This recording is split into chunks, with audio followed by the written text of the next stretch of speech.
Wenn du glücklich werden willst im Leben, dann tu mir einen Gefallen, hör nicht auf deine Eltern. Und warum ich es so super wichtig finde, dass du dich mehr von deinen Eltern löst, egal ob du jetzt in der Pubertät steckst oder in der dritten Midlife-Crisis, erzähle ich dir in diesem Video. Bleib dran bis zum Ende. Erstmal vorausgeschickt, Eltern sind super. Ich will hier gar nicht Eltern unter einen Generalverdacht stellen. Und auch ich bin super glücklich, dass ich Kinder habe. Ich kann es mir schlicht nicht anders vorstellen.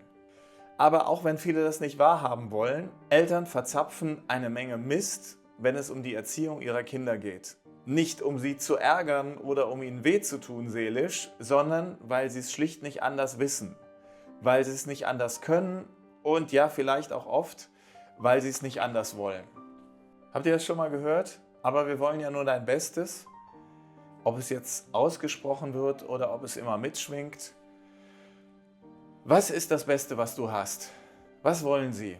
Nicht, dass du die perfekte Frau, den perfekten Job bekommst oder die richtige Ausbildung machst. Was ist das, was dich wirklich ausmacht? Was ist dein Bestes? Deine Identität. Deine Basis ist deine Identität, deine Persönlichkeit. Und das ist das, was deine Eltern wollen, was sie brechen wollen. Weil sie eben irgendwie so handeln, um dich zu ihrem Ebenbild zu machen, weil du ja auch so ähnlich aussiehst wie Mama oder Papa. Und wie gesagt, auch wenn das jetzt hart klingt, sie machen das, damit du klarkommst im Leben. Die Natur hat das so eingerichtet. Die Aufgabe deiner Kindheit ist nichts anderes als zu überleben. Und die Eltern, weil sie ja die Älteren sind, haben es ja zu diesem Punkt im Leben geschafft. Also werden sie dir das beibringen, so wie man es ihnen beigebracht hat. Und was ihre komischen Lebenserfahrungen sind, die aus einer völlig anderen Zeit stammen. Und die allermeisten Menschen sehen eben die Welt so, wie sie sie immer gesehen haben. Durch die Brille ihrer Vergangenheit. Das heißt, die Älteren stecken irgendwie in ihrer Zeit fest und versuchen mühsam, die heutige Zeit mit ihren Erfahrungen von gestern zu erklären. Und in dieser Welt kommen eben so etwas wie Genderfragen, wie Online-Dating oder auch soziale Medien nun mal gar nicht drin vor. Und weil viele Eltern selbst haltlos aufgewachsen sind in einer Kriegs- oder Nachkriegszeit oder als Kinder von Kriegskindern, haben sie vielleicht sogar Schwierigkeiten, mit ihrer eigenen Persönlichkeit zu connecten. Wie sollen sie dann mit deiner connecten? Das, wie gesagt, liebe Eltern, liebe Großeltern, das ist kein Vorwurf. Das sind einfach Dinge, die unsere Welt bestimmen. Das ist auch so, das ist untersucht, das ist beschrieben. Und die Frage ist jetzt, was willst du machen, damit du dich im Leben besser fühlst? In Abgrenzung oder in Co-Kreation, in Opposition, in Abgrenzung oder sagen wir es einfach nur in Bezug auf deine Eltern. Und natürlich, Disclaimer, ich bin kein Kinderpsychologe. Ich spreche als normaler Mensch, als Unternehmensberater, der sich für diese Themen interessiert und gebe dir hier einen groben Überblick, so wie ich das persönlich empfinde. Und natürlich ist dieser Themenkreis, was macht mich aus? Wer bin ich als Persönlichkeit? Was ist meine Identität und warum ist es nicht gut, dass andere mir da reinreden? Viel größer, als dass wir ihn nur auf die Eltern beziehen können. Das ganze Thema Wer bin ich würde vermutlich Stunden von Videos füllen und würde es auch tun über die nächste Zeit. Wir können das Thema hier nur anreißen. Und ich werde immer wieder darauf fokussieren, wie wichtig es ist, was du von den Dingen, die du täglich aufnimmst, für wahrnimmst und welche du ablehnst und sagst, das bin ich nicht. Stichwort Glaubenssätze. Denn niemand steckt in deiner Haut. Niemand hat deine Erfahrungen gemacht. Niemand lebt so wie du. Niemand liebt so wie du. In diesem Video fokussieren wir uns auf die Rolle deiner Eltern. Und deine Eltern, sie haben dir alles gegeben. Sie haben dir den Weg in diesen Körper, in dieses Leben, auf diese Welt ermöglicht. Wenn es nicht sie gewesen wären, wärst du nicht du. Du würdest anders aussehen. Wobei mir natürlich ganz klar ist, dass deine Persönlichkeit nicht von deinen Eltern kommt. Auch wenn ich vielleicht mit der Kirche nicht übermäßig viel am Hut habe, deine Persönlichkeit, dein Bewusstsein, das ist göttlich. Das ist deine Seele. Das ist etwas, was dir gegeben wurde, außerhalb von deinen Eltern. Sie haben dir das nicht gegeben. Auch wenn man natürlich sagt, dass wir gewisse Persönlichkeitsmerkmale von unseren Eltern übernehmen. Aber östliche Traditionen lehren, dass deine Seele irgendwie zu dem passt, was du mit deinen Eltern erleben wirst. Schöne Vorstellung, gehen wir heute nicht tiefer darauf ein. Dass du da bist, ist also auf die Entscheidung oder zumindest auf die Handlung deiner leiblichen Eltern zurückzuführen. Aber sie haben dich nicht gefragt. Es war ihr Ding.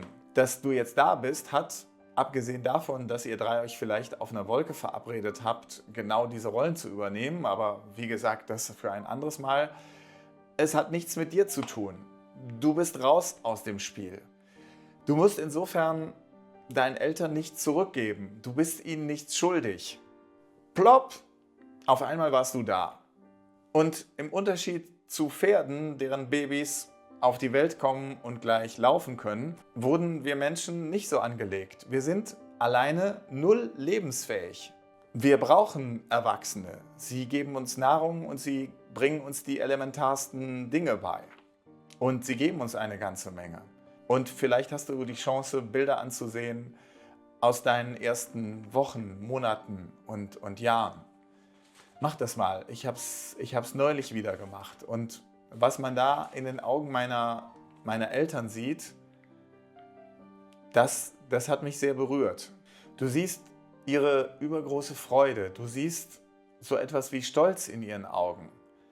Weil, meine Meinung, es hat schon eine besondere Qualität, es ist schon eine besondere Entwicklungsstufe, wenn man Vater, wenn man Mutter ist, wenn man Verantwortung für Kinder übernimmt.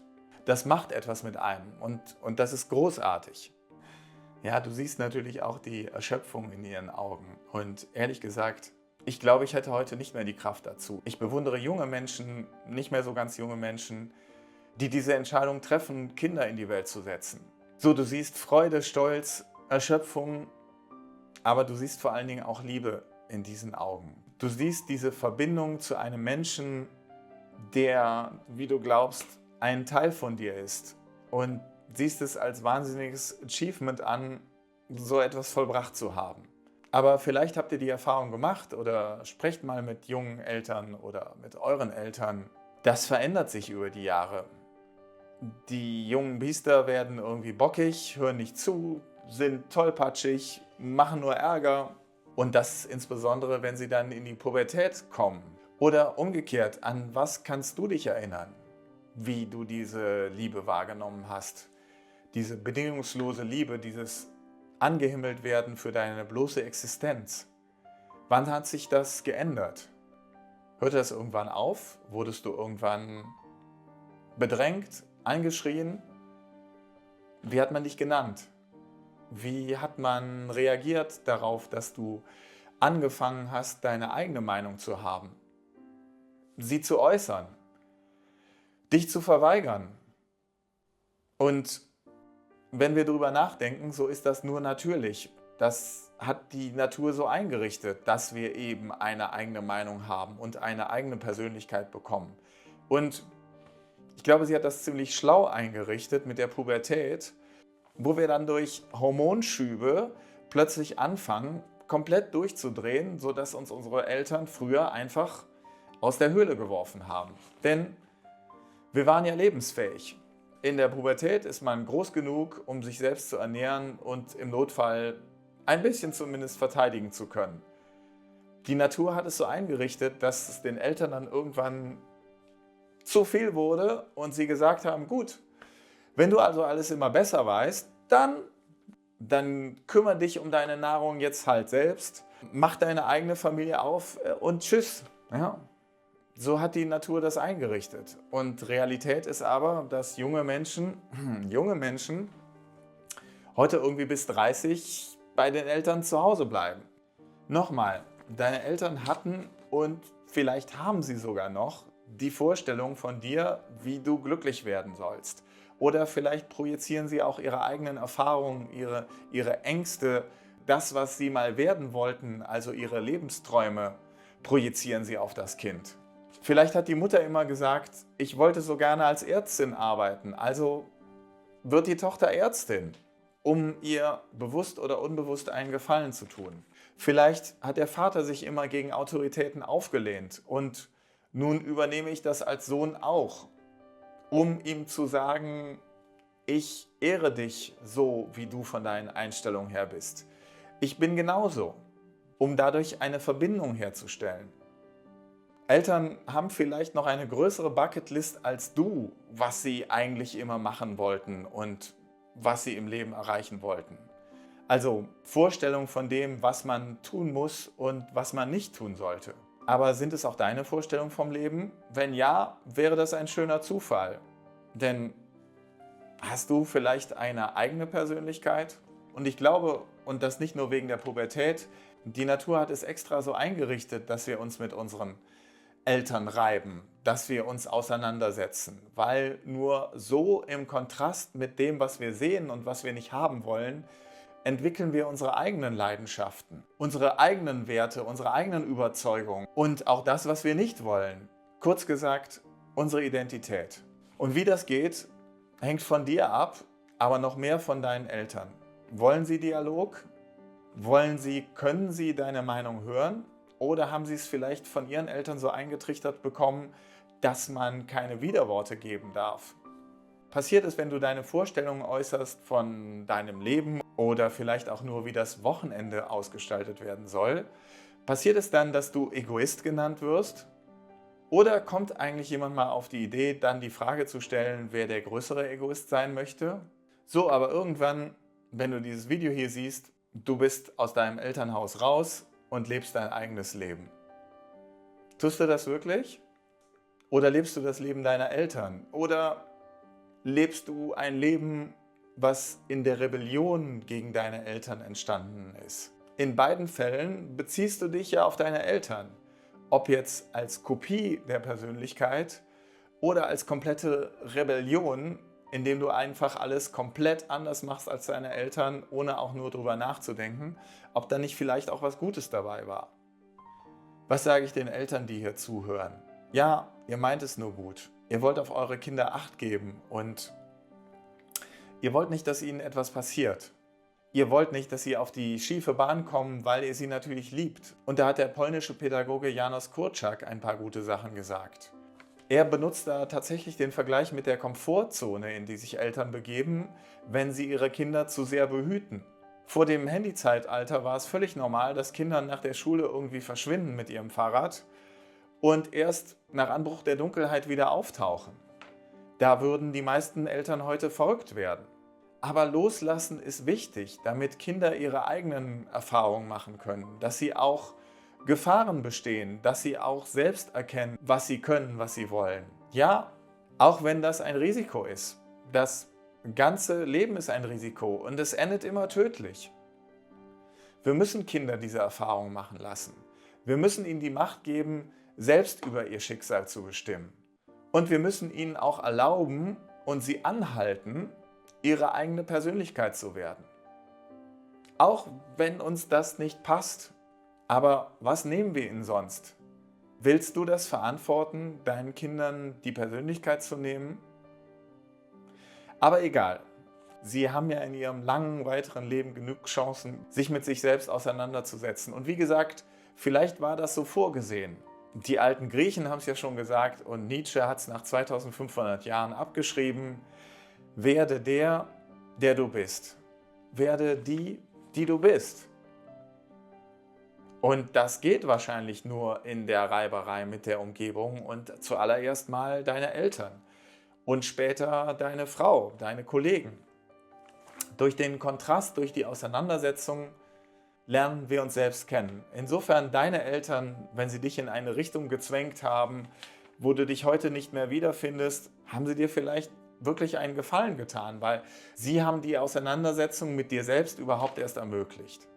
Aber wir entwickeln uns ja alle weiter und vielleicht geht es besser. Ich würde mir eine Beziehung auf Augenhöhe wünschen. Nicht nur zwischen Eltern und Kindern, sondern auch zwischen Chefs und Angestellten, zwischen Staat und Bürgern. Dass man sich einfach gegenseitig wertschätzt und so annimmt in der Phase, in der der andere gerade ist, mit dem, was er gerade geben kann. Und ein Pubertierender kann vermutlich gerade nicht mehr geben. Und auch ein gestresster Vater oder eine frustrierte Mutter, die kann nicht immer geben. Es sind alles nur Menschen. Und wenn wir uns miteinander auseinandersetzen und miteinander sprechen und uns verzeihen für das, was wir gemacht haben, weil wir es nun mal nicht besser wussten, dann können wir nicht nur aneinander wachsen, sondern miteinander wachsen. Ich bin sehr glücklich über die Beziehung mit meinen Kindern und das, was sie mir beibringen über die Welt von heute. Und was sie mir beibringen über mich, indem ich sie ansehe, wie sie selber ihr Leben gestalten und ihren eigenen Weg gehen. Und das macht mich stolz und glücklich. Nicht, dass irgendein Kind so geworden ist, wie ich es bin. Mich gibt es ja schon, ich brauche keine Kopie. So, fassen wir zusammen. Deine Eltern sind keine schlechten Menschen, aber so wie du auch nicht auf deinen Nachbarn hörst oder den Metzgermeister, weil er von deinem Leben, wie du es jeden Tag lebst, nicht voll die Ahnung hat, das gilt auch für deine Eltern. Höre auf die Leute, die dir wirklich nah sind und vor allen Dingen höre auf dich selbst. Denn nur so kannst du werden, wer du tief drinnen schon bist. Was löst das in dir aus, was ich gerade gesagt habe? Schreib es gerne in die Kommentare und vielleicht schaust du dir auch noch das nächste Video an. Auf jeden Fall lass mir ein Abo da und viel Spaß bei deiner persönlichen Weiterentwicklung. Du schaffst das.